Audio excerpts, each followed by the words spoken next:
The computer, AM, is demented. It's demented because the flaws in the humans who programmed AM have shown up in the computer. And as a consequence, its madness, its paranoia, its hatred of humanity manifests itself in a way that eventually leads it to destroy the entire human race. And because it is trapped in the center of the earth, because it has this giant intellect and can do nothing with it, it is forever a prisoner in its own madhouse. Am brings the last 5 people left on Earth, saves them, saves those 5 people, and brings them down below to the center of the Earth, so that Am can torment them endlessly through all eternity, makes them almost immortal, so that their torment never ceases, and in that way, Am amuses itself. I wrote "I Have No Mouth and I'm a Scream" in one night, in one blue-white fit of passion. I sat down at a typewriter like Captain Nemo sitting down at his organ. I did toccata and fugue in D minor, and the next day, lo and behold, there was "I Have No Mouth and I'm a Scream," and it's remained virtually unchanged from that first draft all the years that it has existed. And it's now one of the 10 most reprinted stories in the English language. It's taught in hundreds of universities. When David Sears began working on it, and I said to him, "I want a game that you cannot possibly win." And he said, "Well, that might frustrate the player a little." I said, "A noble endeavor as far as I'm concerned. What better fun is there than to frustrate game players?"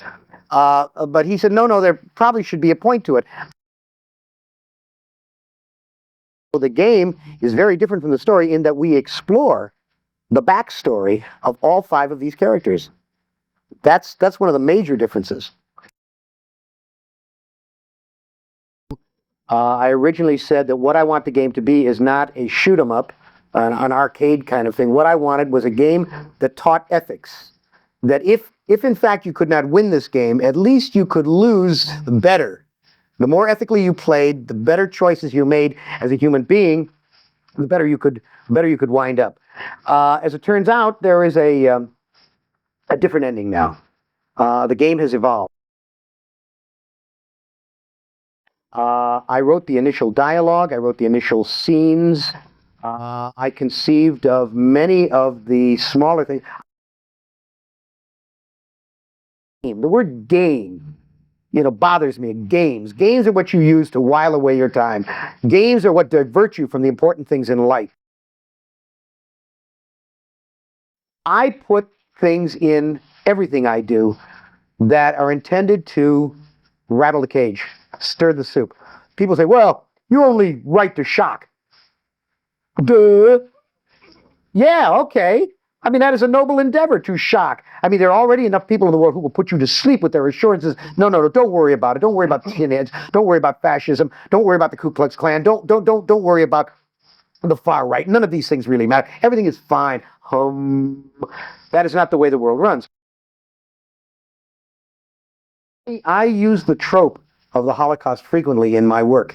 And when someone says, "Well, it's going to trivialize it because it's in a game," nothing can trivialize the Holocaust. I don't care whether you mention it in a comic book, on bubblegum wrappers, in computer games, or write it in graffiti on the wall. Never forget. Never forget. And putting it in this game is intended to annoy people, to shock people, to upset people. And I'm a visitor in this medium. I don't for a moment pretend to be a gaming person. The extent of my gaming experience is that coming back from England, I played Jurassic Park for 3 wasted hours on a plane, on a TV set about this big. And at the end of 3 hours, I said, "How can people spend years doing this? It is an utter and absolute stupid waste of time." Well, stupid because somebody asked me to do it. Basically, it seemed like a good idea at the time. That and yo mama, put it away. I don't think about these things more than that. One game is all I'm ever going to do. I mean, I'm making this announcement right now, and I know the people at Cyberdreams are going to love to hear this because they wanted to do a sequel to this. There will be no sequel as far as I'm concerned. There may be something in the contract that I don't know about that they can go for, but as far as I know, this is the game. There's a lot of my dialogue in it. I mean, you'll hear my voice. Well, as a matter of fact, you'll hear my voice as the voice of Am, the demented computer. But in all of the dialogue, you will hear my smart mouth in the way I speak, in the way my stories read. I think that any product, I don't care whether it's peanut butter or computer games, can benefit from better storytelling. I mean, we are a storytelling species. That's what we do. There was a game I looked at called Wolfenstein. I probably shouldn't be bad mouthing another game, but I looked at this and I found it certifiably demented. I mean, here is this thing where, people get large holes blown in them as they run around through catacombs, McNazis. And I thought, well, probably this was not the end result of us getting the opposable thumb.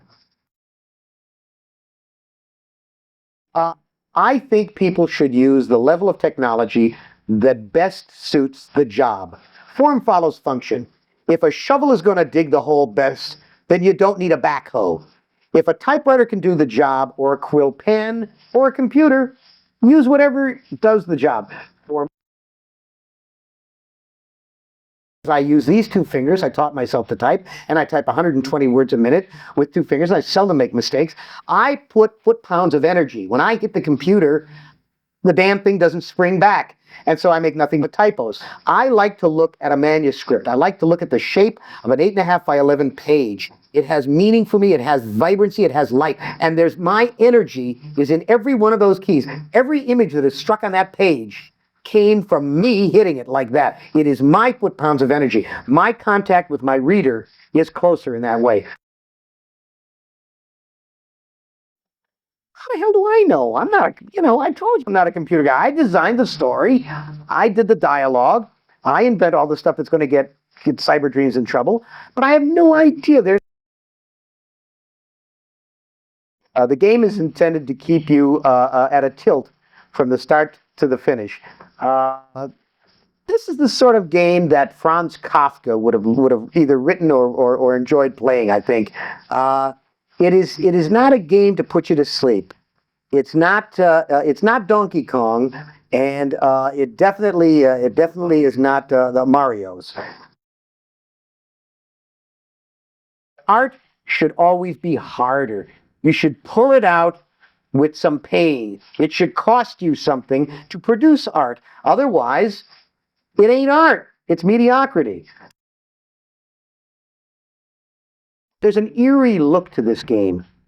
Eerie look. Well, maybe it's just because I'm unfamiliar with the way games are supposed to look because I haven't played that many. But when I look at the actual games of the character on whatever track moving through, I think, God, that's really bizarre. It's strange because the movement is not. It's very much like it's a simulacrum of life. It's not lifelike, like say a Disney cartoon. There's a jerkiness to it because it's computer generated, but that in some way enhances the strangeness of this story. If you like playing computer games, if you're into that kind of thing, this one will unravel your pantyhose. I mean, it is a real nice game to play. Parents group exists to be alarmed. If they are not alarmed this week about a computer game, they will be alarmed this week about Dungeons and Dragons. If it's not that, it'll be comic books. If it's not that, it'll be television. If it's not that, it's going to be drugs. They're always concerned about something else rather than the fact that they don't know how to raise their children because they were bad children themselves and became bad adults. This is a game that says the human condition is composed of unequal parts of courage and friendship and ethics and self-sacrifice and brutality and bestiality and degeneracy and mendacity. That is what I think is the nobility of this game. Understanding, in however small measure, that we are not alone, that we are all inside the same skin. I think the printed word is the perfect medium. I think a book is the perfect cassette. You can start it wherever you want. You can stop it wherever you want. You can run it backward any way you want. It has absolute perfect pitch and tone and color, and the characters look exactly as you wish them to look, and they sound exactly as you wish to hear them. We have produced several generations now, I think, of people who are sloppy. They would much rather sit on their asses and watch television or sit on their asses and play computer games than expend the effort to get themselves involved with the real interactive medium, which is a book. There's nothing more interactive than a book. I think that it is society's need to keep producing drones. Big business, multinationals, they need to have consumers. And that is what we are raised to be. From the moment we leave the womb, we are raised to be consumers of products. Whether it's 27 Spider-Man comics a month when the world only really needs one, or it's a new car every year, or it's, raspberry flavored tampons, whatever it is, we are trained to buy. Ellen is she's an ex, I guess she's a technician now, or she worked in an engineering firm. She's a black woman who has some strange and troubling things in her past because in the game she is often immobilized by her own hysteria, and she doesn't know where it comes from. And her self-discovery of where it comes from is very important to proceeding in her track. Benny has been altered by Am physically, so that Benny is now almost, I don't know, half man, half beast. He is completely a product of emotion now and passions. He's sort of an idiot savant, and he's one of Am's favorite toys, which is not a good thing to be because Am is mad, as mad as a computer guy could ever be. He's the assistant to the butcher Mengele, and he is a man who has allowed to happen or has personally performed some of the most hideous acts that a human being can perform. And is there salvation for him within the confines of this game? Well, that's an interesting question too that the game will answer. And Ted is, I don't know, Ted is, I suppose, Robert Redford turned into a paranoid. I don't know how to introduce Gorrister. Gorrister is, I don't want to tell you anything about Gorrister.